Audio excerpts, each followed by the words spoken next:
About 214 prospective jurors have been looked at by Judge Stephen Everett, as well as the government and the defense, in the case of Donna Adelson versus the state of Florida. And it appears that many of these jurors have never even heard about this case to begin with. And it appears that we are on target for opening statements per Judge Stephen Everett, who said in open court today and yesterday for opening statements to begin Thursday afternoon. That would be tomorrow afternoon. We are ever so close. Welcome to the global phenomenon, Surviving the Survivor. Here's your host, Emmy award-winning journalist, Joel Waldman.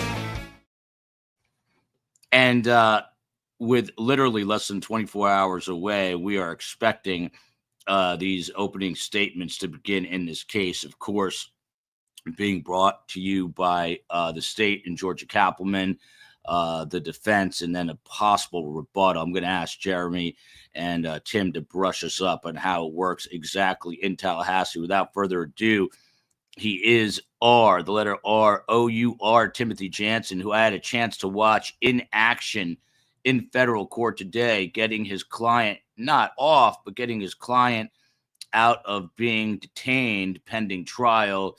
And it was a privilege and an honor to watch Tim work the way he does. He is the man in the arena. People like to take cheap shots at Tim. This guy's been here for 40 years.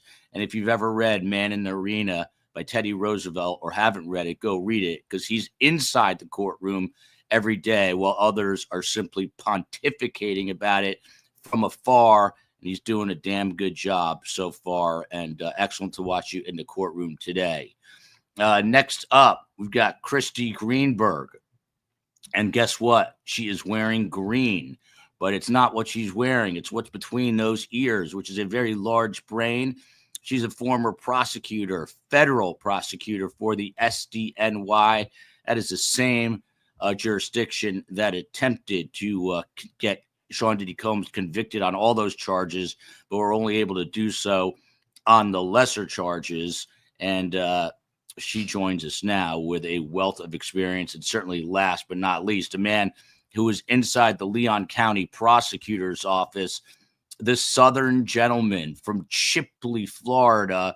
It is Jeremy Mutz. That is on the Panhandle. An all-around great guy, a father now to several children, but most recently to baby Levi. And of course, I like to poke fun at Jeremy because I'm jealous. He's got a chicken coop. He doesn't have to pay for those expensive eggs. He makes them happen the old-fashioned way. So welcome to one and all. Tim, starting with you, I just spoke to your friend and my friend, Jeff Burlew, who is arguably the best reporter on this story with the Tallahassee Democrat in the courtroom, like yourself, day in and day out, and watching the proceedings. He just was kind enough to text me that by the end of the day today, they got through another 110 juror pool. Yesterday, I think it was 104. So you combine that, and I believe, if my math is correct, it's about 214 jurors. And well over half of these jurors, to the best of my knowledge, have never even heard of this case. There was all this hysteria out there that Tim Jansen's going to taint a jury pool, literally, or more than half of these people never even, not that they know bits and pieces, but never heard of this case. What about the speed that we are moving through this with right now? Well, they're moving a pretty good pace, and it was fully expected. This is a transient community, and you have state government, you have colleges, and this has been going on for 11 years, but people come and go, and they don't watch podcasts. I hate to say, they don't watch crimes, and they certainly don't listen to some of the fools out there that have never picked a jury, have never tried a case in this courthouse, and don't know the players. So you're getting some bad information from some people, and I like to tell people what's happening on the ground, what really happens. Jeremy can tell you. He fully expected, I'm sure, that we'll be able to get a jury here, and it's going to be 2.5 days. It's what I expected.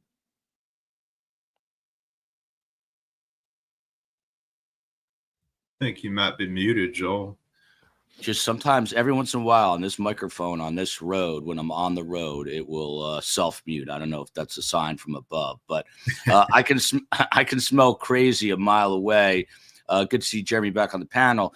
Tim Jansen is also, by the way, contributor to the Tallahassee Democrat, the paper of record. He's got a front page story about a possible venue change. Christy, before I get to Jeremy, I mean, you were in the SDNY. We were talking, you and I, about Sean Diddy Combs. He's arguably one of the biggest celebrities in the world, and they didn't have a change of venue. Are you surprised at all that they're apparently breezing through this jury pool of prospective jurors, and seemingly most of them have never even heard of this case in a relatively small place like Tallahassee? Does that surprise you at all? Most of them haven't heard of the case, it's hard to then argue that the pretrial publicity tainted the jury pool. So that's really not an argument that is going to hold a lot of sway if people haven't really been reading the papers and following the case. Also, the case, it's been going on for a decade. The murder happened 2014, so quite a lot of time has passed. A lot of people are probably not following this super closely. So it's not surprising. To get a change of venue, you really have to show that there is something about this specific community where the publicity there is so different from the publicity anywhere else. And, they clearly have not been able to meet that burden.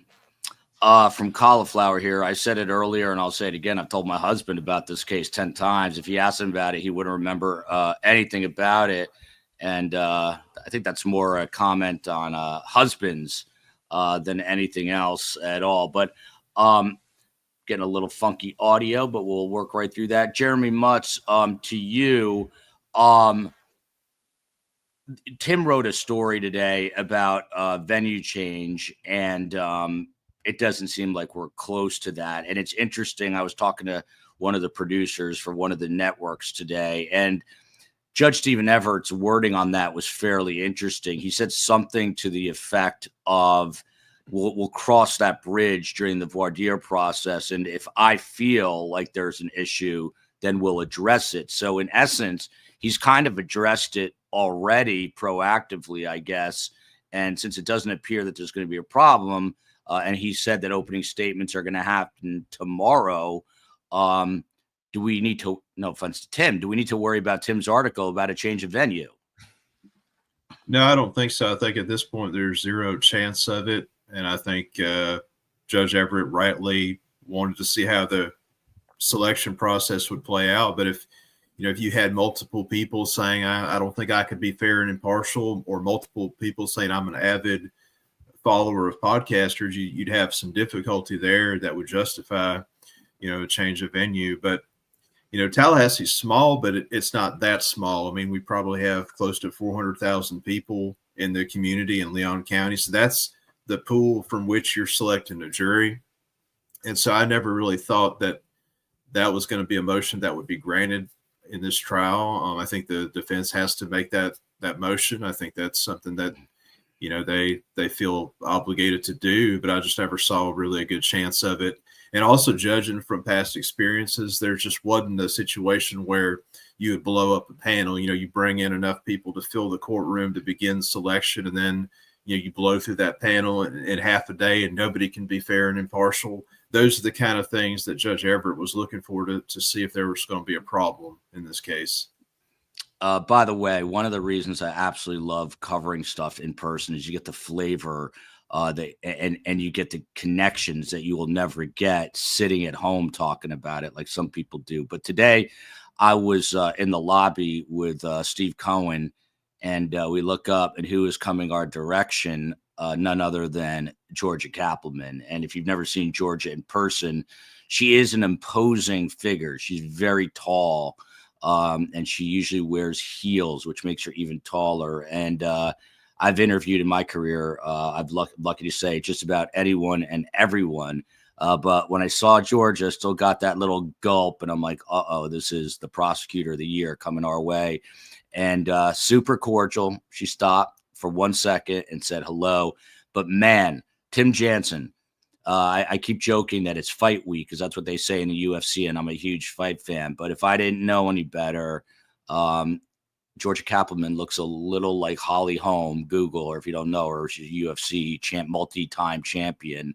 And Georgia looked ready to get into that octagon. She was locked in, intense, tense, and focused on the task at hand. Yeah, she's got her game face on.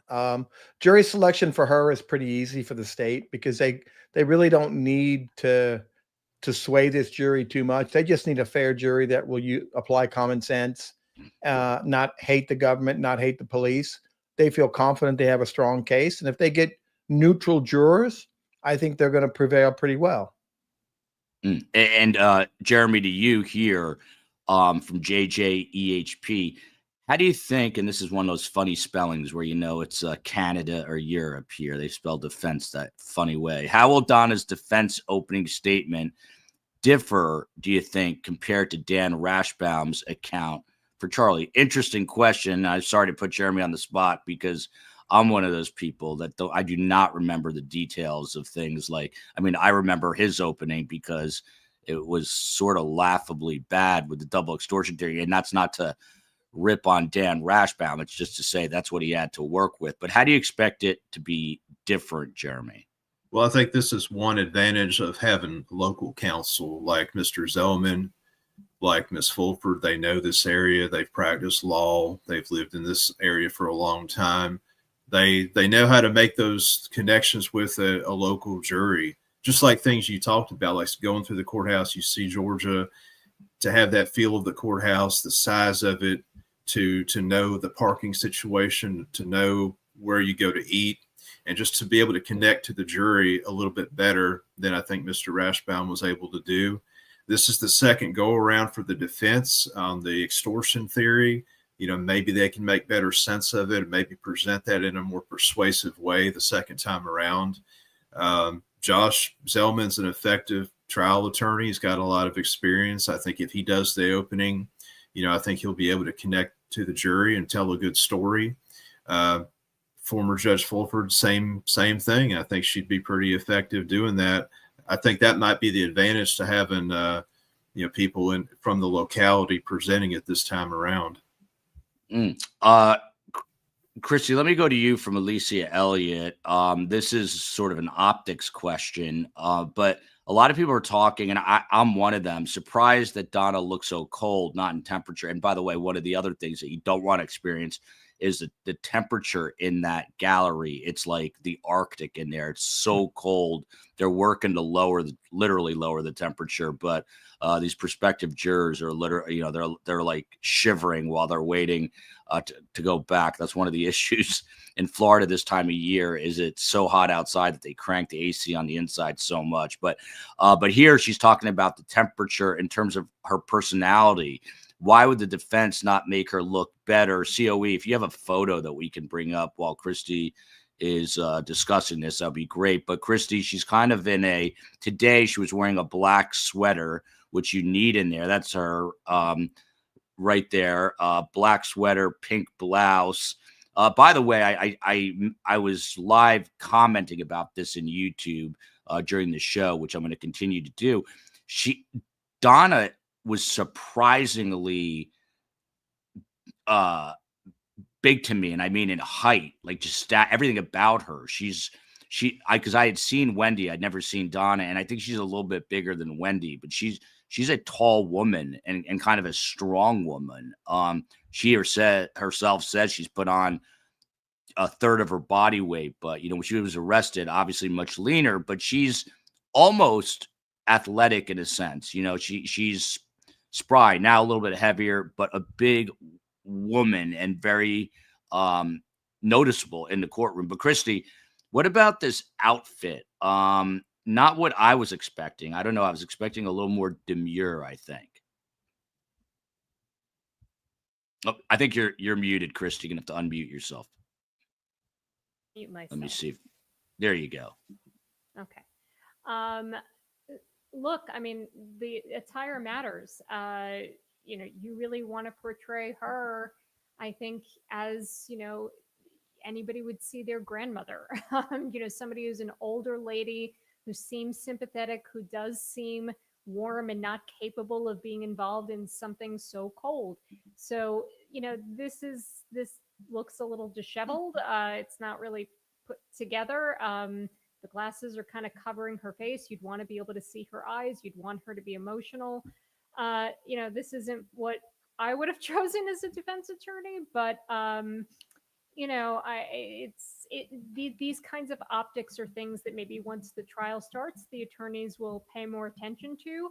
You remember when we sat through jury selection for Sean Combs, that the attire mattered. He wasn't there in a suit looking slick like he was some head of a criminal enterprise and a businessman and all of that. He was in like a Mr. Rogers type sweater.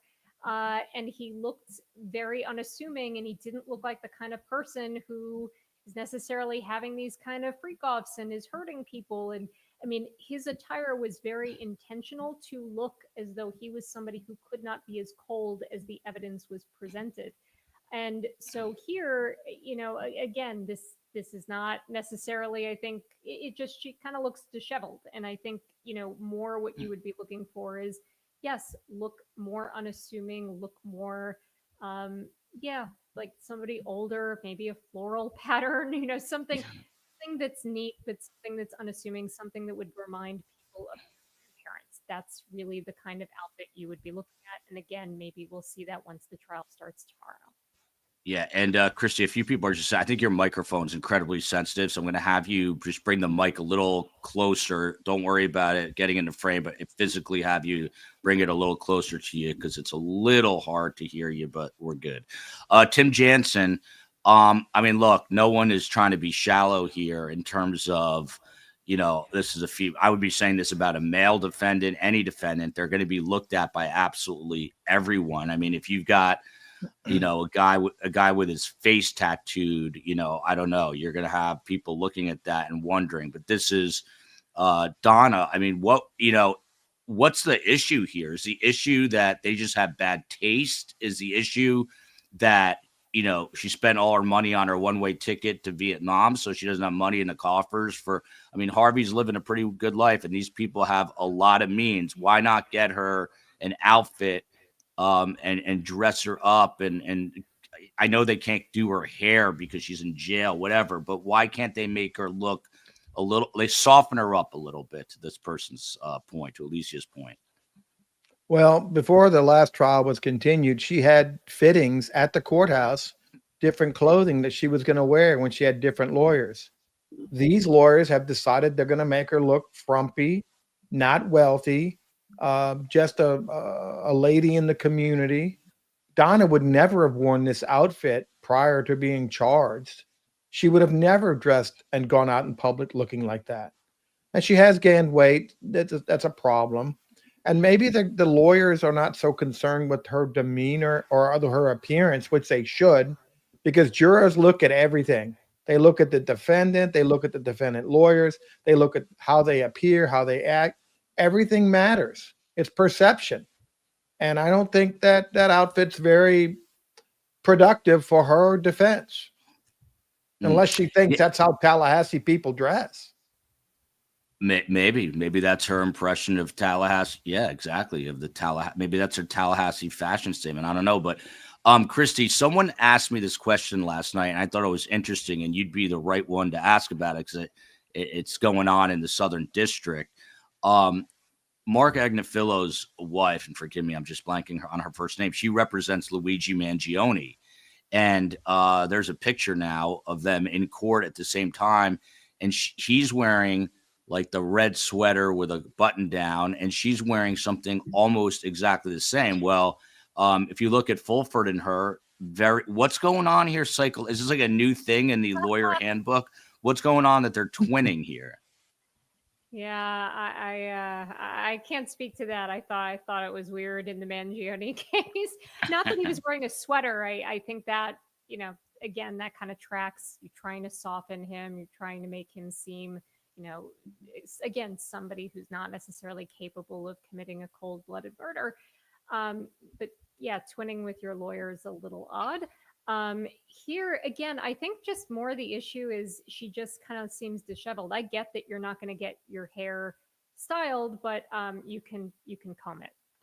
And so like look like you care to be there and that you're focused on what's going on. If you seem as though you couldn't, be bothered to kind of just look neat, tuck your shirt in, brush your hair, like just very basic things, it sends a message to a jury, that you're not necessarily as focused on top of things, like that they're putting in their time to be there. It's their civic duty to be there.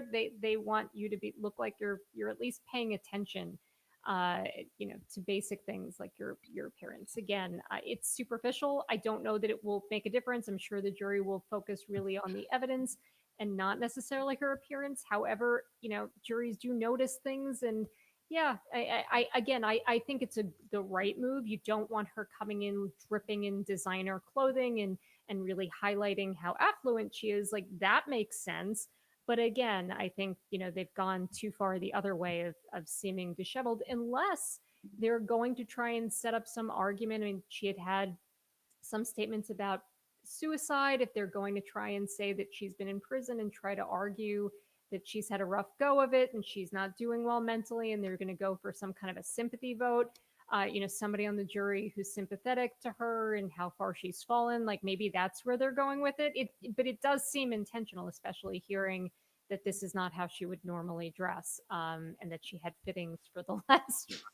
This seems like an intentional choice. I'm not sure. Yeah, and listen, anyone who would tune in right now would be like, wow, these materialistic, shallow people. But that's not the case, because the absolute first thing that these prospective jurors are doing, first thing, is looking at her. Interestingly, Jeremy Mutz, one thing that I picked up on today, when the jurors are brought in, the prospective jurors, everyone stands for them, of course, out of respect. And they come in and they march in a line of 50. And right away, Josh Selman, Jackie Fulford, and the 1 and 2 defense counsel, and then Donna, and there's who appears to be a paralegal. They all stood up, all 4 of them, with legal pads in hand, and just started taking notes on the jurors. I'm curious and this is the first time they're seeing them. What are they writing down? What could they possibly be saying about people that they've seen for a fraction of a second? Maybe nothing significant at all. I think in a way, if you're nervous, that can be a tactic to try to quell that nervousness. Or if you have an odd tick, you don't come across well in front of a jury, it's a way to control that. So that could be to help her, or it could just be to present this image to the jury that we're really taking this seriously. We're really working this. Yeah, it does seem calculated to me. And I know you pointed out earlier today that Georgia and her co-counsel, Sarah, didn't have notepads. So it's kind of like they came in like, we're totally prepared for this. We don't need anything. So psychology is important.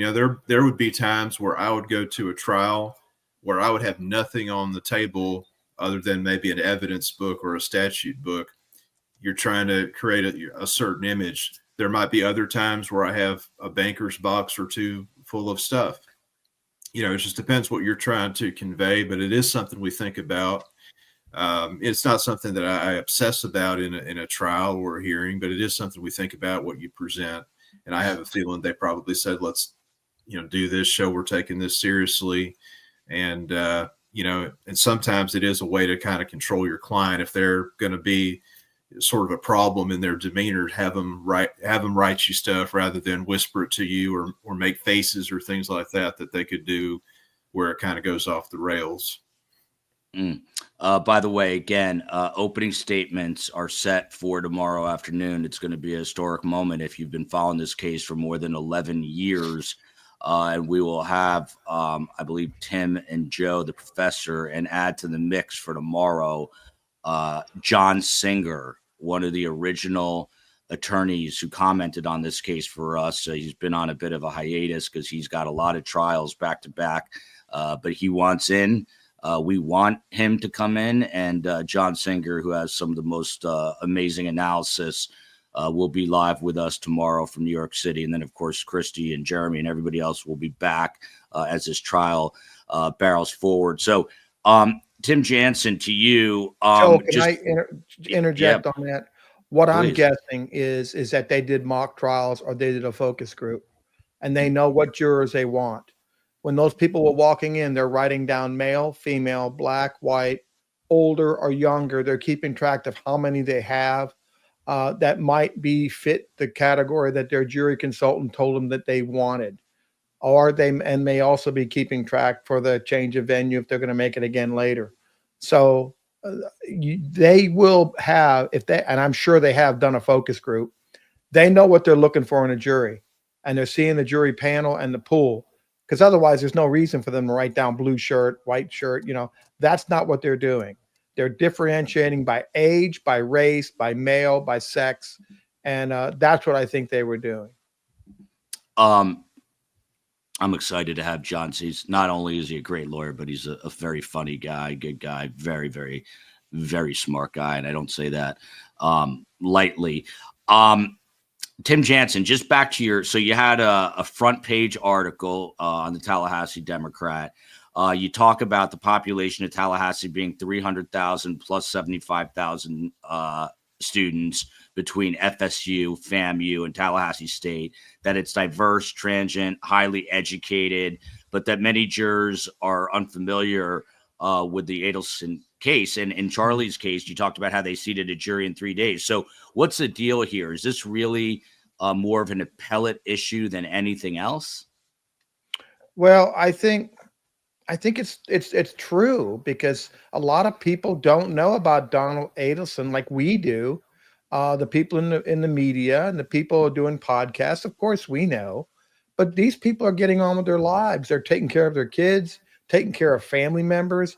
They're putting food on the table. Sometimes they probably work in outlying areas. They may live in Leon County, but they may work in Quincy. They may work in Wakulla. So not inundated with the news or the newspaper. And these people probably haven't heard of her. And it's not uncommon. I mean, I've tried a lot of cases where you think you have a high profile case and very few people know the case and know who you are, who your client is. Very few. Yeah. To Christy on this one from Crime Junkie, and thank you for the super chat here. Do you think Donna is going to be unable to control her reactions and indignation once people start testifying about her? Christy, one of the things early on was the first or second court appearance for her once she was moved up from Miami to Tallahassee. And she just started talking openly in court, where Judge Stephen Everett essentially told her and told her lawyers, you got to keep your client quiet. This is my courtroom. She can't just talk. So if you're her attorney, how worried are you about these clients who can sometimes go rogue on you? Well, I mean, there's a balance.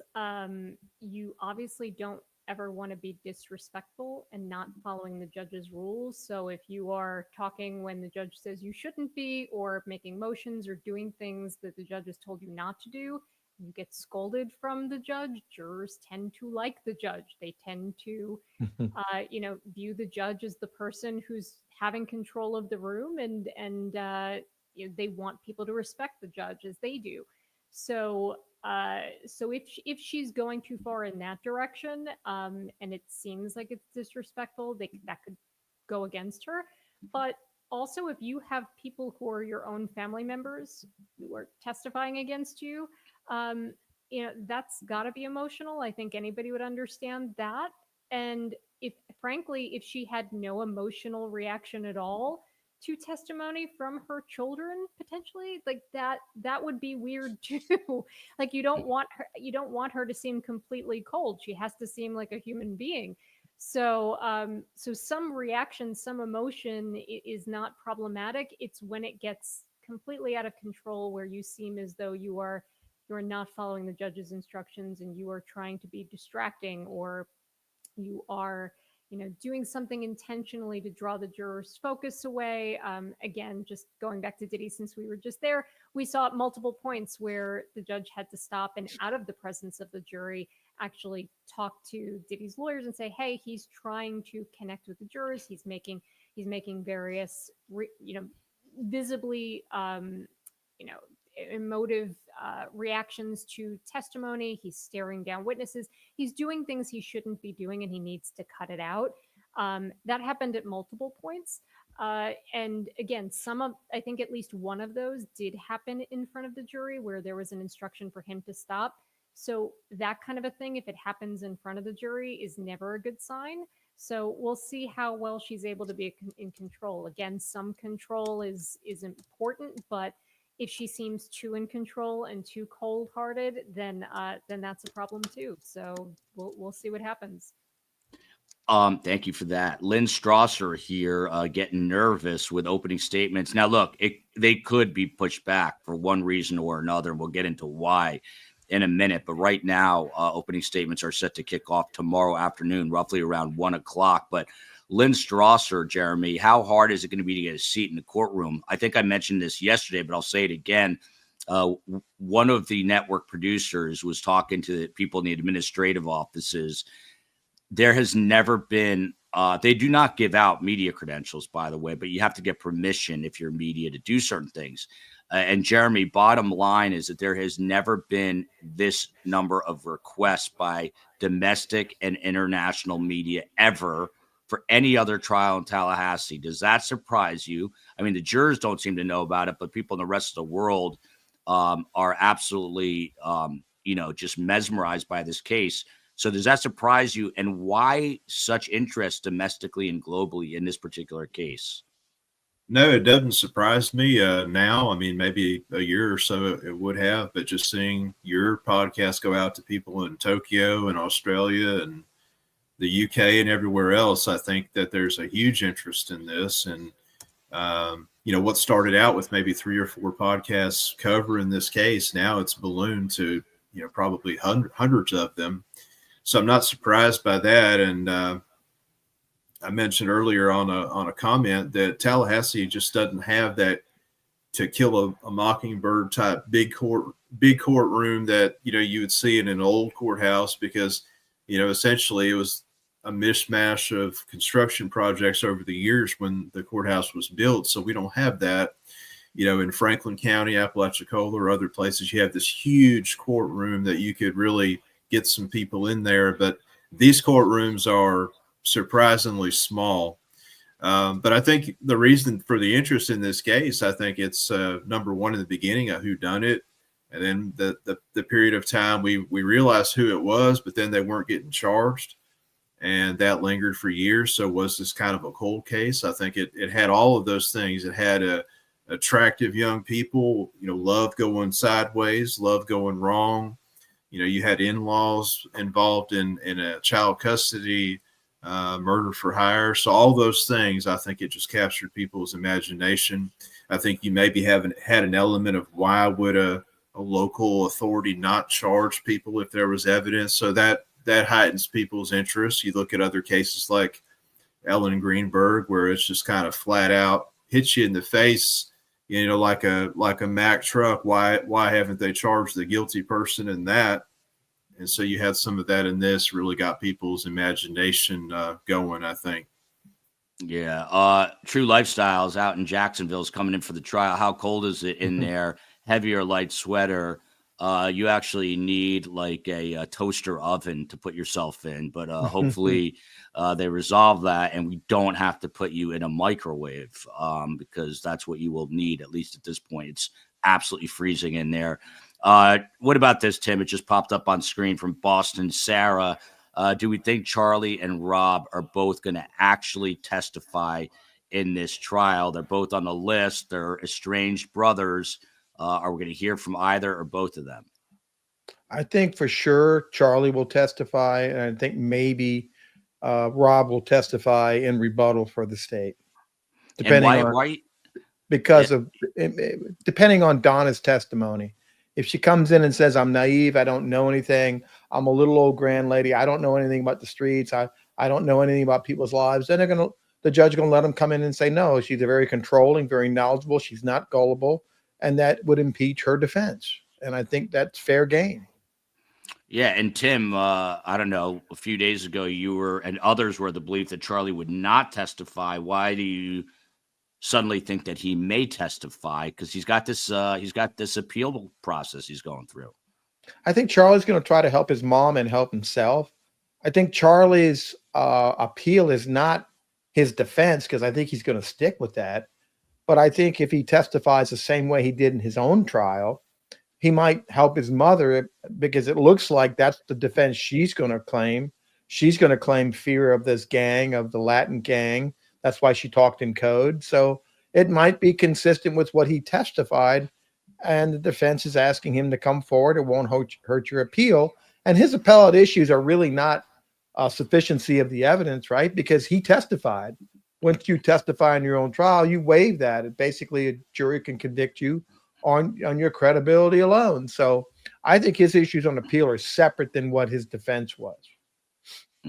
Harold, anything but dull. I'm ecstatic to see you. It's been a while. I got to tell you, people are watching the show from literally all over the world. I mentioned Swiss chocolate, and then I had 10 people from Switzerland email me saying that they would be willing to send me chocolate, which I cannot tell you how much I love that, because I'm a chocolate addict. But then out of the blue, I got an email. I grew up in Highland Park, New Jersey, which I will forever be grateful for, because it's the best hometown in the world. Someone on the street I grew up on, who I've never heard of, emailed me to say that they love the show and they're watching. And Carmen and I are going to speak at that high school in the fall, and that person is going to come hear us speak. So that was incredibly amazing. Please, COE, without further ado, let's roll one of the sound bites. I think we have Judge Stephen Everett from today addressing this pool of prospective jurors. The COE will play that for us right now. While we're waiting. I have to ask our supervisors on what staffing is. Do you want me to get them started on that? Maybe the easier way is to have them all report at 11. We'll deal with the first batch. We'll put the other batch out on a break. And then if we cannot select the jury out of the first 50 or so, we'll move on to our second batch. Any other questions? No, sir. You want to see her at 11, Your Honor? Actually, you all will probably need to be here ahead of that. Please be here by 10:30. I intend on getting at least the order on the motion to suppress and the motion on limine out this evening. Concerning the calls, I did review the calls yesterday. I am going to review them again.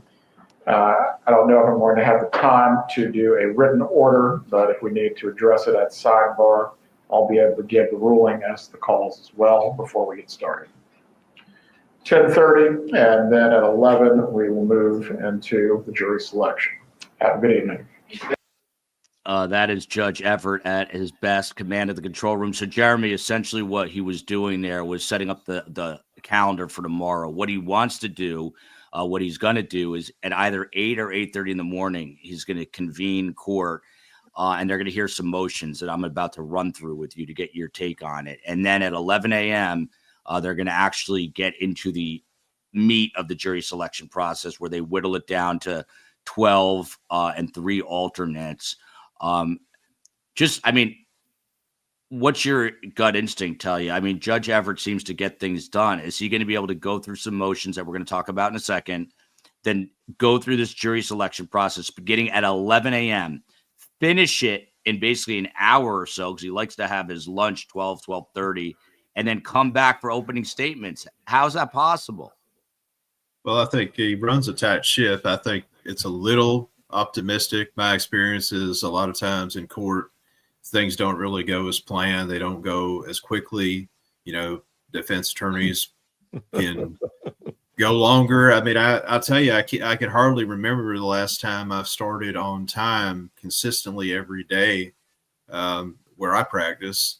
And it's just the nature of it. Sometimes I think it's a little optimistic, but they certainly, I think, could have a jury picked by 5 o'clock tomorrow. maybe do openings before they break for the evening. That's certainly possible. But I think he does run a tight ship. I think he controls the courtroom. We used to have a judge that I think presided on some of the earlier trials, Judge Hankinson. I mean, you could set your clock by him, and he pretty much moved you along and kept to a schedule. But we'll see. You know, I think these attorneys, not to disparage them in any way, but I just think from what I've been watching, Mr. Zellman, Ms. Fulford, they've kind of went a little bit long on some of their arguments. So that may blow up his schedule just a little bit. Well, you don't want him to get upset, and you definitely do not want Judge Stephen Everett to miss his lunch or a holiday. He already said he's taking off Labor Day. But Tim Jansen, to you. So there are several motions that still need to be heard, and opening statements are set for tomorrow. Let's go through them one by one. One of them is this whole Yeah, but did you carefully hear his comments? He's going to be issuing his orders. He's going to be issuing his orders. He's not holding any more hearings. He's given written orders, and he'll give those to him in the morning. And he may not be in writing, but he's going to let him know about the telephone calls. There's not going to be any more hearings. He's just going to let him know what his orders are. Interesting. So, I mean, is there going to be no chance for argument then? Doesn't sound like it. He told him to be there at 10:30 so he can tell him what the orders were, and then they're starting at 11. All right. So I guess I missed that little nuance, but Tim, who's in the courtroom, obviously understood it. But so we've got the issue, Tim, of this investigation that began back in December, and some informants who are possibly able to speak to nefarious acts by Donna Adelson. So what you're telling me, he's already decided on this, and he's going to say at 10:30, yes or no, these people can testify or not testify? I think that's right. And I think he's going to issue an order either denying it or granting in part, or granting it in part, denying in part, and reserving in part. It'll be up to the lawyers. We might hear something because the lawyers may not like the ruling, or they want to get clarification because before they do their openings, they're going to want to know. And we might get a teaser from them how the judge ruled. Because if he denies or grants a motion in limine, he might not say anything because he doesn't want it going out there. You don't want jurors hearing anything that he's keeping out of the trial. I have a hard time believing that he'll start doing regular jury selection at 11 and having openings at 1. I don't think that's going to happen. If he starts at 11, there are going to be glitches. You're still going to have some challenges for cause. I think they'll be lucky if they do the openings by 3, because they might be able to get a jury picked by 1:30. Take a little break, come back and do. He's not going to have them do openings after 3 o'clock because he wants both sides giving him 45 minutes to do that and then send the jury home. And if it's any later than that, he'll probably have them just come Monday and do it. I mean, Friday. Yeah. I mean, Christy, just speak about this in general. I mean, judges, they run the show. Every judge has got a different personality. I mean, these trial attorneys have been in front of them before, but I mean, you just have to learn who each judge is, and then you have to appeal to their personality. That's certainly part of it. But, you know, look, the judge may very well want to move things along quickly, but if there is a challenge for cause, there also needs to be a record that's made, right? Each of the attorneys has to put their arguments on the record. If there is a challenge for cause and you want to strike a juror for some specific reason, you got to hear the lawyers out on that. And if the judge doesn't hear them out on that and just makes a quick decision to move things along, that could be an issue for appeal later. So unfortunately, as much as the judge may want to move quickly, you know, these things happen, and depending on what jurors say, you know, the things are there are things that are going to be out of the judge's control in terms of how quickly things move is the bottom line. So, you know, that there are always ways to move things along more quickly. And, you know, if you have a judge like that, you know, you can't just go on and on forever. The judge will cut you off, but you have to be given an opportunity to make your record, particularly with something as important as jury selection for the defense. The jury selection, you can win your case in a jury selection by getting the right juror on the jury. So it is a really, really important part of the case. Prosecution can't win their case in a jury selection, but they sure can lose it. So it's not something to be taken lightly when you're seating this jury. That is an important part of the trial. Yeah. So Jeremy, there are two big issues. And I want to hear from Tim on this as well, just because they're both Tallahassee guys. But from 1776 daughter, regarding arguments made this morning, the prosecution, do they have proof it was Donna's idea to change? So one of the issues that Georgia Kappelman is looking to bring in is the changing of the boys' names from Markel to Adelson, as well as emails exchanged between Donna and Charlie that we likely have never seen before. By the way, thank you to Marsha Petersburg. Look at the super chat. Buy Tim a scotch or $100,000 candy bar. I'll let Tim decide which one. But Jeremy Mutz, I mean, you've got this. We haven't really. We've heard it come up in testimony in other trials, but what's going on here with a specific motion regarding the change of names and these emails between Donna and Charlie? What's happening here? What is Georgia angling for? Well, from what I understood of listening to that argument this morning when it was discussed, there is an email apparently where that was discussed between Wendy and Donna. So you have at least some awareness on Donna's part. But the issue the defense is trying to exclude in the sense that this was a decision just solely made by Wendy. You can't bring it in as evidence against Donna because she wasn't directly involved in that, may not have known about it. The prosecution is saying, well, it is relevant because this goes to part of the motive is to get the kids away. Not only did they change the last name, they changed a middle name of one of the boys to eviscerate any connection to the Markel family. So it's kind of like the overall conspiracy. You could have some things that Donna didn't directly decide or didn't directly do, but it's still coming in as evidence because Wendy is an unindicted co-conspirator. So I think they probably have enough to tie it in and tie it up and bring it in, but the defense is trying to keep that out because obviously that looks bad. It makes their client look really bad. Yeah, and you see Bree here as Judge Everett ruled on the name. I mean, so Tim, just your take on this. I mean, she's literally filed a motion related to the name change, which I don't think we have seen before, as well as these emails, which may be part of the new discovery. I mean, is Georgia getting ready to drop some sort of nuclear bomb that no one is expecting, or is this just Georgia, dotting her I's and crossing her T's? What do you think, Tim? Well, this would not have been relevant to Charlie's trial, right? Because he wasn't part of the email. But I can see the government wanted to introduce this if they're trying to prove that they wanted to get Professor Markel completely out of the kid's life. And by changing their names after his murder seems very sinister. It goes to show how far they want to keep these kids out of the Markel family. It's not a good look to the jury, and Donna will have to explain it.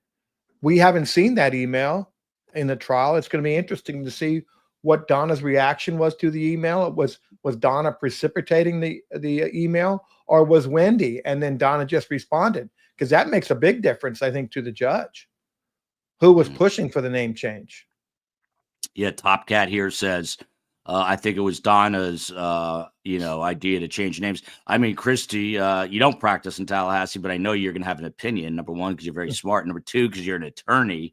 So what about this? I mean, they're going to try to bring in it. If I literally filed a motion, at one point they changed the kids' names. And if you are jurors and you're watching this testimony and suddenly Georgia says the defendant over here convinced or coerced or asked her daughter to change literally change their identity. I mean, the jurors are going to probably have a huge gulp and be like, oh my God. So what is Georgia getting aggressive here? What's happening? Obviously it's fact specific, but as a general matter, even if there is evidence that doesn't prove this specific defendant's guilt, if it is evidence that proves up the conspiracy, that evidence can come in because you are trying to also prove that this conspiracy existed. that there were other people that were doing this. I mean, the prosecutors aren't putting on a case and saying that she acted alone. She acted with other people. And so trying to paint a picture for the jury of exactly what that looked like, who the other players are that are involved, what was the objective, what was the object of the conspiracy, what were they trying to do? They were really trying to erase the father of these children from their lives permanently. And this is an example of that. So I understand completely, putting on my former prosecutor hat, why the prosecution wants that in, because it looks really bad for this defense. It looks really bad that this family was essentially, you know, this is the mother-in-law from hell. And you are really trying to paint that picture. And what more permanent way than to take away the deceased father's name? That is powerful. And especially, I think, you know, we don't know what the makeup of this jury will be, but if there are men on this jury, that is going to matter. I think that will be something that will be very visceral for any man on the jury to see this, just completely erasing this poor man's existence.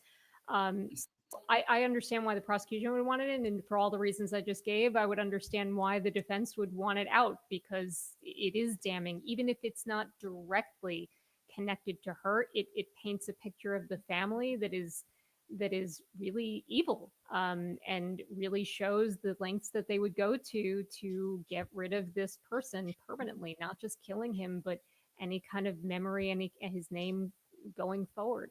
It's really, you know, pretty cold-hearted, which is, you know, the picture that the prosecution wants to paint here.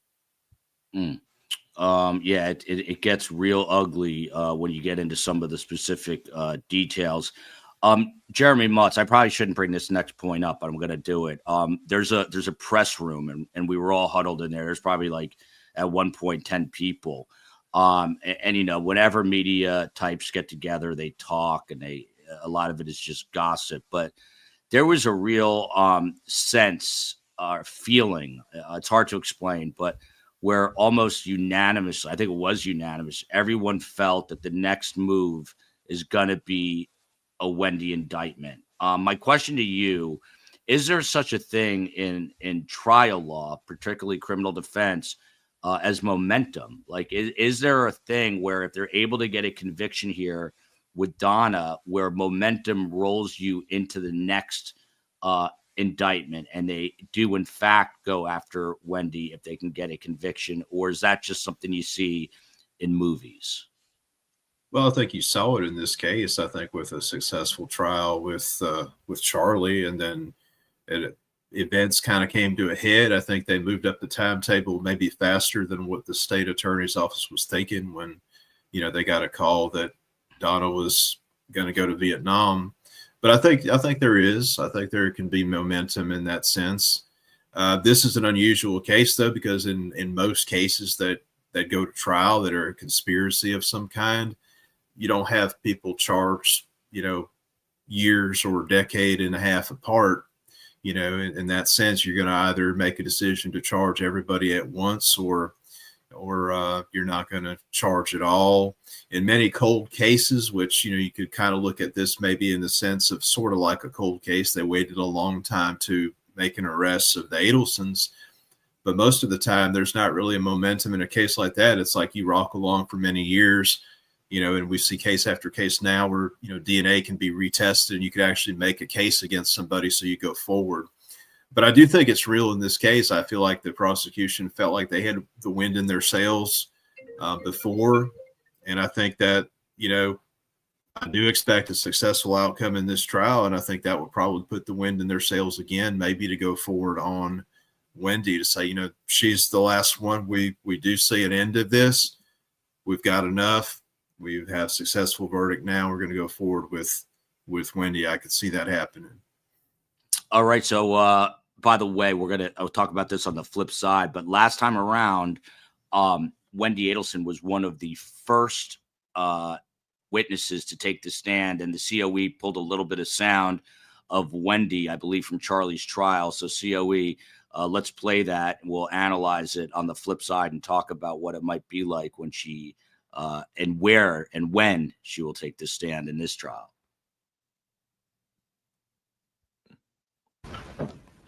When did you learn that Catherine Magbanua was blackmailing your brother for the murder of your ex-husband? Today. So he never told you? No, You testified in Catherine Magbanua's murder trial last year, didn't you? I did. Yes.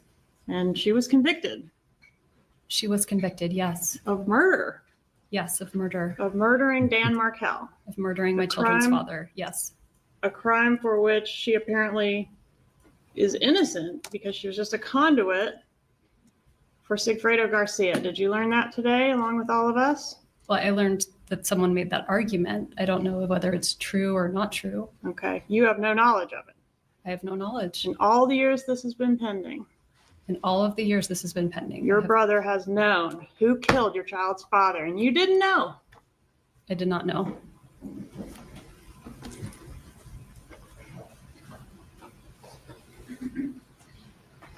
Do you know why Catherine Magbanua was on the payroll at the Adelson Institute? I believe that she worked there. What did she do there? I know my brother met her at a dental office, so I'm guessing administrative work of some kind. Did you ever observe her doing administrative work there? No.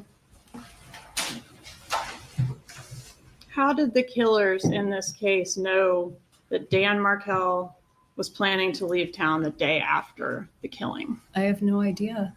You knew Let's he hold was it there, planning hold to it there. leave town the next day, didn't you? I did, yes. Did you convey that information to anyone? Absolutely not. Look, we're going to hold it right there. Tim Jansen, this could be a preview of the annihilation that is about to happen if Georgia, and I'm hearing that maybe it's Sarah Catherine now, but if it is Georgia, I think she's going to ratchet this up. It's like, again, I hate to use my fight analogies, but you get a choke hold on somebody and then you can sink it in and make it deeper and tighter.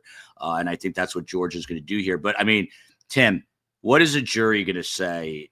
And they convicted Charlie in under 3 hours when this is a extortion against the Adelsons. The woman at the center of this is the ex-wife, and she had no idea about this until this moment that she's on the witness stand at Charlie's trial. And you look at Charlie, and John Lauro, by the way, is in the gallery. You look at his face, and it just says it all. They're like, oh, crap. What about this moment?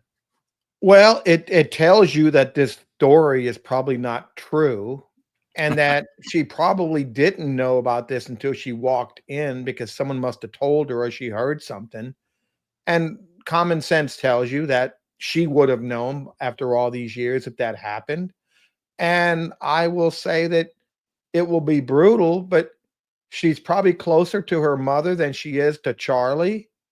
So she's really going to be pressured by Georgia or Sarah to implicate Donna.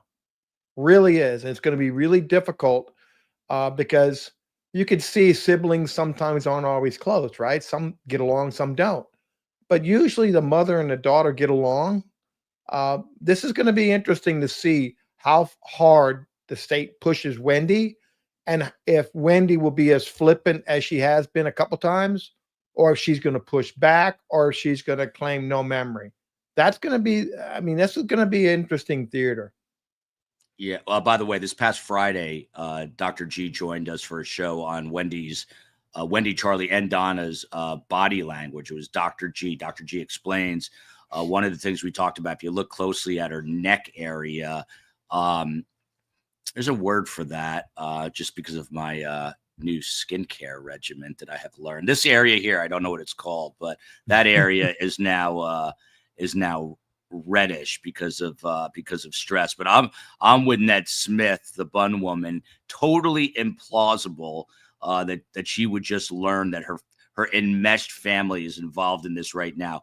By the way, if you appreciate the comment and a host who's willing to admit that he's now got a skin regimen courtesy of his 11-year-old daughter, please hit the like button. Please, it's easy. Just go like this. We're just like this. My daughters will love it. You hit like, you hit subscribe. We got a Patreon page. Let's roll this out, and we'll go to Christy next and then end up with Jeremy. So let's play another minute or two of this. This is going to be one of the biggest witnesses to take the stand in this case. Your knowledge, did your brother have that information? I don't know why he would have known that. So if the killers were told it has to be done today because he's leaving town tomorrow, we don't know how they knew that. I have no idea how they knew that. But it would have to come from someone familiar with Dan Markel's schedule, wouldn't it? They would have to find out somehow. I don't know how. Prior to Dan Markel's murder, when were you last in South Florida? Was it this trip that's pictured here? No, because it was my dad's 70th birthday in early July, so I would have gone down to celebrate his birthday. Okay, when's Dad's birthday? July 5th. How long were you down there for that July 5th trip? I don't really remember offhand, but my guess is about a week. Did you see Charlie Adelson on that trip? Yes. We celebrated my dad's birthday, the whole family and friends, everybody. Did you see Catherine Magbanua on that trip? I don't remember if she was there or not. Did Dad have a birthday party? Dad had a birthday party. Was it a big birthday? It was his 70th birthday. And was Catherine Magbanua at the party? I don't remember seeing her there. Do you remember seeing June Umchinda at the party? I don't. Or Whitney Kick at the party? I don't. So it could have been any one of them or none of them. Or none of them. I don't remember there being a girlfriend with him at the party. All right. So you said the birthday was what, July 5th? It would have been July 5th. Okay. And do you Let's know stop on what it day there. you Let's stop it there. celebrated? Christy, I mean, I just stopped it there because look at Charlie. He's like, I've lost. My sister has just ruined my life. And basically, they talk about this after his conviction, and I'm not far off. I mean, he is pissed at his sister. The mother, Donna, is pissed at his sister. At the interview, police interview, she basically points the finger at Charlie in the first, bunch of minutes, saying he joked about a hitman. This family's enmeshed and they're twisted, and it appears that they're turning on each other to me. What do you make of this exchange? Oh, I've got to get you unmuted. I'm sorry. We've got a lot of buttons going on here. Let's see here. She's All good. right, you're good. You're good. Yeah, I mean, her whole demeanor, how she seems like she's putting on a bit of a show. I don't know. None of it really makes sense. The person who would stand to benefit from her husband being out of the way would be her first and foremost. Wouldn't seem to affect her brother unless they could show there was some, other separate beef that the two of them were having. But really, the battle was between the couple in terms of their divorce and in terms of custody. That was really the issue, unless you can show that, yeah, he had something separate and apart, some issue with the brother that was totally separate and apart from Wendy. This doesn't really track. She doesn't seem all that believable on the stand. She seems, it's a little over the top of how every question she, kind of has the, deer caught in headlights. Look about her doesn't seem all that convincing. And yes, looking at him as she's answering, he seems to be, very much conveying on his face that she is lying. So, and I'm sure that wasn't lost on the jury at his trial either. Jeremy Mutz, there's a question that I had up for a long time from Pickleball Paul, who's all over this trial. And he was asking if it's Georgia or if it's Sarah who are crossing Wendy, asking Wendy questions on direct, because she, of course, has quashed the subpoena by the defense for those who have not been following. So the defense is not going to be able to ask on direct examination. But Jeremy, the question is, are they going to try to ask yes or no questions? What is the strategy here? My thinking as a non-lawyer would be, you want her to talk as much as possible and trip her up, get her to say things that she didn't mean to say, and then come back and ask follow-up questions. I think you want to do both. I think with a witness like that, there are times you need to pin her directly to one, yes or no. There are other times where you want to maybe set the trap and let her speak. She is an intelligent witness. She tries to be crafty. Sometimes she tries to be argumentative, and she tries to squish out of something. So you really have to be flexible. And that's where lawyers really earn their pay is in cross-examination. It's an art. Defense attorneys are usually a lot better at it than prosecutors, but Georgia's very good at it. And I do want to come back to before, when Wendy relays Dan's schedule to the hitman, that is a powerful circumstantial evidence, powerful piece of circumstantial evidence. Mr. Rivera, Mr. Garcia wouldn't have known Dan's schedule. They're not in his social circle. They wouldn't have known that. So Wendy then is the most unlucky woman in the world, or she's involved in this somehow, because that schedule's not going to get to the hitman other than her, or maybe somebody else is looking over Dan's shoulder on his computer. But that's a damning piece of evidence right there. Yeah, let me tell you, I had the I don't know what you call it. The opportunity is, I guess, the only word that works, to sit right next to BK, the man who's convicted of the quadruple murders in Idaho. You just look at that guy, who, by the way, apparently filed a lawsuit today because he doesn't like the treatment he's getting from inmates in prison. Good luck with that lawsuit. Imagine Tim Jansen, like getting a call on that. But No, that thank guy you. that guy's going to suffer. But now I'm looking at Donna Adelson. This is a family that had it all, Tim. I mean, literally everything. They have money, Ferraris, apartments in South Beach, the most exclusive parts of South Beach. And for what, man? Do you ever, as a criminal defense attorney, and I know you get a cross section of clients from across the socioeconomic spectrum, but you ever just sit back, Tim, and say, why? What the hell is going on here? Why didn't they just get a divorce? All the time you see someone that has no criminal history, they come into your office and they commit a heinous crime, or a crime that it's outside their character, and you wonder why. And it changes that person's life and the family's life. And one split second, a decision that is a bad decision. Now, that's not what this case is. This was a planned, hired hit that multiple family members were in on. And they hired these poor people, tried to separate them and insulate themselves, and it didn't work. And then they tried to act like criminals, and they were not good at that either. And everything's coming back to roost on them. And it's Dan Markel did not deserve what happened to him. Dan's kids did not deserve what happened to his children. And it's a horrendous case. And that's why there's so much attention to it. People want justice, and justice needs to be served.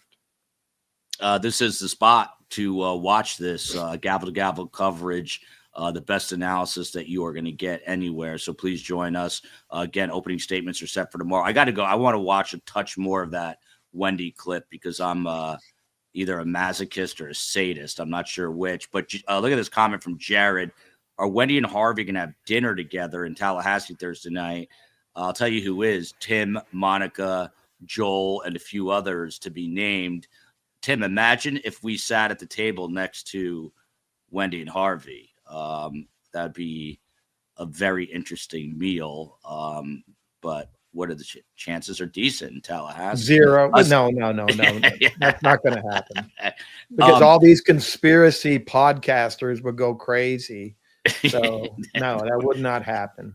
They were picking up the tip. Right. COE, can you play a little bit more of this clip? I just want to round it out. Christy's got to hop off. Christy, thank you so much. Former prosecutor with the SDNY, Harvard Law, and a Long Islander, Strong Island. Christy, thanks, and hopefully you'll join us again on this topic. Nice meeting you, Christy. Nice to meet you all. All right. Have a great night. Thank you. You. COE, can we play that? By the way, someone asked, you heard the COE chime in. It's whenever Carm or my wife talk, my heart rate goes up. It's like the voice of God in my ear. COE has, for a little person, COE's tiny. She has a voice like Luciano Pavarotti. She's got a loud, booming voice. COE, if we can, let's pick up that sound. Love you. Doing a great job. Doing a really great job. Wonderful job. Now she's not going to play the clip. Let's see if she plays the clip. Here we go. Maybe his birthday, if it was I felt like it was a weekend. So maybe if July 5th was a Saturday, then it was on his actual birthday. Okay, tell me about the event. You said there were family and friends there. About how many people? Maybe like 50 people. What was on the menu? We had paella. That's a code word, guys. Were you responsible for securing the paella, or is that your brother's job or someone else? I didn't arrange it, but I speak Spanish and no one else could communicate with him. So I spent some time helping him. That's why I remember what we ate. Okay. Did your dad get any big gifts for his 70th? I don't remember. So there was no big lead up and discussion about some big gift that you were involved in, at least? I don't remember. I don't remember if I gave him a present. I hope I did. Do you remember what anybody gave him for that birthday? I really don't. Was the murder of Dan Markel your dad's big gift? I mean, that's, of course not. That's a horrible thing to say. What about the grandchildren, getting full unfettered access to the grandchildren? My Could that parents have been had the full big gift? unfettered access to their grandchildren always. Not when they lived in Tallahassee. Well, whenever they could come up and see them, they did. They were 50% of the time with Dan Markel, right? Sure, but whenever they were with me, they had full unfettered access. On the occasion that we're talking about, Dad's birthday, was that one of the times that when you came back to Tallahassee, your parents rode with you and then rented a car and drove home in the rental car? It was. All right. And how long a drive is that? It's about 7 hours. During that 7-hour trip, or at any time when you were in South Florida, was there any discussion of a murder at all? No, absolutely not. All right, we'll hold it right there. I think that's enough of that. But Jeremy, again, Georgia just walked her into a trap there. Basically, so this gift was murder, your dad's 70th birthday gift. Horrible thing to say. Like she looks uncomfortable, man. If I'm a juror, I'm like, wow, she just got nailed by this prosecutor. Yeah. Your take on what we're watching here. Well, part of the art of cross-examination is that sometimes the answer doesn't matter. It's just the question that matters, and that registers in the jury's mind. That's like a ringing bell of a church cathedral that rings so loudly. And, of course, in this instance here, I think Wendy's reaction to that certainly does matter as well. It's incredible. And the jury can sit there and think, well, maybe this was, the celebration. His gift was the murder, and they're all brought together. There's just too doggone many coincidences. Again, Wendy's either the most unlucky woman in the world to have all these coincidences happen around her, or she's guilty. And these coincidences are not that, they're circumstances. Like Oliver Wendell Holmes said, witnesses may dissemble, memories may fade, circumstances never lie. And you have this whole mosaic around Wendy that, shows that she knew what was going on, that, some of the stuff is just way too cute. You come up with bullet bourbon, you come up with an alibi. I have to go to that store because, of the 8 other liquor stores in Tallahassee, you're going to have to go to that one there. It's out of the way to go past Dan's house, but that's the only way So, I mean, it's just, kind of par for the course with the evidence against her. Yeah. Tim, anything to add on that exchange? I mean, you see the brilliance of Georgia. And I tell you again, I mean, Georgia obviously a billion times better than me, but I don't know just walking past her today, there's an aura and there's like an intimidation factor. And I truly, I'm trying to think of someone that makes me nervous when I interview them. And there's really not a person that I can think of. And I'm not trying to be arrogant, but with Georgia, there is like an intimidation factor. She is just got that it factor when it comes to being an intimidating, imposing figure in that courtroom. So what about this exchange? Is it going to be uglier this time around when she tries to dismantle her? George is very talented. She's very straightforward. She comes across with just little comments that you could probably object to. but they're stinging. And like Jeremy said, it's not so much the answer Wendy gives, it's the question. That question is then going right into the jurors' minds, right? And no matter how Wendy answers it, it makes the jury think about it. And so now the jury's thinking, maybe this was the gift. And maybe the gift was getting rid of Dan's or the grandkids. She's very talented. She knows what she's doing. She doesn't flail around. She's not intimidated by anybody. I can tell you that. And she's prepared. Now, sometimes people say, well, she just does it off the cuff. I think she's much more prepared than people think. And I think she's so cool, calm, and collective. It looks like it's coming off the cuff. And I think she put her in that box purposely and brought her in and out multiple times and then moved on, but she got what she wanted.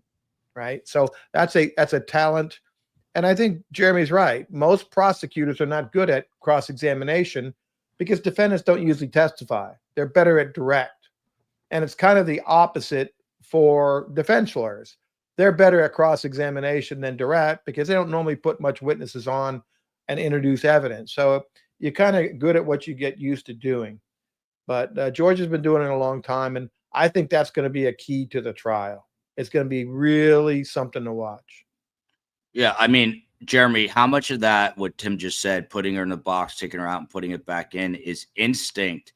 And how much of that is Georgia and Sarah Catherine, really game planning this? Like, what part of it is what? I mean, do they sit there and figure out, okay, let's ask this question to bring her here, then this question to put her here, and then this question to bring her right back? Is it that detailed, or is it basically just instinct at this point? Well, part of that depends on the prosecutor or the defense attorney. We're all a little bit different. I like to plan things out. I think I like to think through, what if I ask them this, what are they going to say, and kind of go through that way. Other attorneys don't have to focus on it that much in advance. They may not have to do that much detailed in their. Oh no. But I think everybody, to be effective, has to do a little bit of homework to know. But it's different for each person. I think Georgia does do her preparation. She does do her homework, but she's not writing a script. She's not stuck to or married to any kind of a script. She can change it up. She can adjust based on what that person is saying. And I think sometimes new attorneys, they get caught in a trap of reading through a list of questions and checking it off, and they don't even hear the answer from the witness that they could have a killer follow-up question to. And so I think all those things are key. It just does depend a little bit on the person that's doing it. Yeah. So Jeremy, just to follow up, again, tomorrow, Judge Stephen Everett is expecting the actual paring down to 15 jurors, 12 regular, 3 alternates, and then hopes to have opening statements. It's, by the way, opening statements, closing arguments. Walk us through, if we get to opening statements tomorrow, which it sounds like we are, who goes first, who goes second? Is there a rebuttal? Tell us the process and your final thoughts. Jeremy. Well, state always has the first opening, and then the defense gets rebuttal. They can do it right then and there, or they could actually save it until they start their case in chief. But then after those state and defense openings, you'll call witnesses if time permits. Final thoughts, Jeremy, as we head into opening statements. I guess I ask you this every time. So what are you, at this juncture, what are you anticipating the most? This may be the most interesting case, maybe the most fascinating, even though we've heard a good deal of this evidence before. I think the Donna dynamic, her being the mother-in-law, her being perhaps less vocally involved in it as Charlie, there's a lot of interesting legal issues, and I think it's interesting to see how Mr. Zellman and Ms. Fulford are going to do in this trial. It's going to be interesting to see the new evidence that comes out. I'm certainly rooting for the prosecution. They've run a long marathon in this, and I certainly wish them the best of luck. And hopefully, this will be another chapter closed on justice for Dan Markel. Yeah, and Jeremy, one final question. Last time around, Wendy was one of the first witnesses called up. Will that be the same this go around? You expect her to be called early? Probably, because with a witness like that might be one you just want to get out of the way, get what you need from her, and move on. That would be kind of what I would expect. Tim Jansen, this is, where you shine in the court. You're the guy in the courtroom, Tim, in the courtroom, the man in the arena. You haven't gone into full defense counsel mode in a while, but common sense is a big part of this case. There's just too many coincidences. You always hear people in law enforcement, especially, say, I don't believe in coincidences. What are you anticipating the most at this point that we're at right now in this particular trial? Well, I'm thinking of a strategy if I was the defense lawyers and if I was Jackie and Josh. Would I waive opening and not give the defense or give the prosecution what my defense is going to be, and just waive it until the state finishes? And then I would tailor my opening based on all the best evidence that I can make an argument, right? Because if they're going to come in with this double extortion modified theory, it's going to be paddling that boat uphill. Okay. I think, and I did hear that the judge at one point at one of the pretrial hearings said something like, well, if you give an opening statement. Now, I don't know if he says that in every case, or maybe there was in sidebar, someone said maybe they're not going to do it. And I know they did discuss time-wise how much time they need. And I know that Georgia said 30 to 45 minutes, but I never heard the defense say how much time they need. Normally you would say, Judge, we need, I think they never answered the question. So I'm always listening, seeing what's going on, thinking as a lawyer or participant, what signals are they making? And what happens tomorrow if the defense waives opening? Boy, that would be interesting. And that's a bold move, I can tell you. And all the trials I've done, I've never done that because I've always been too afraid. But Dan Rashbaum probably should have done it with his defense. He ended up giving the state his defense, his whole theory, and they had time to get their witnesses and prepare for it.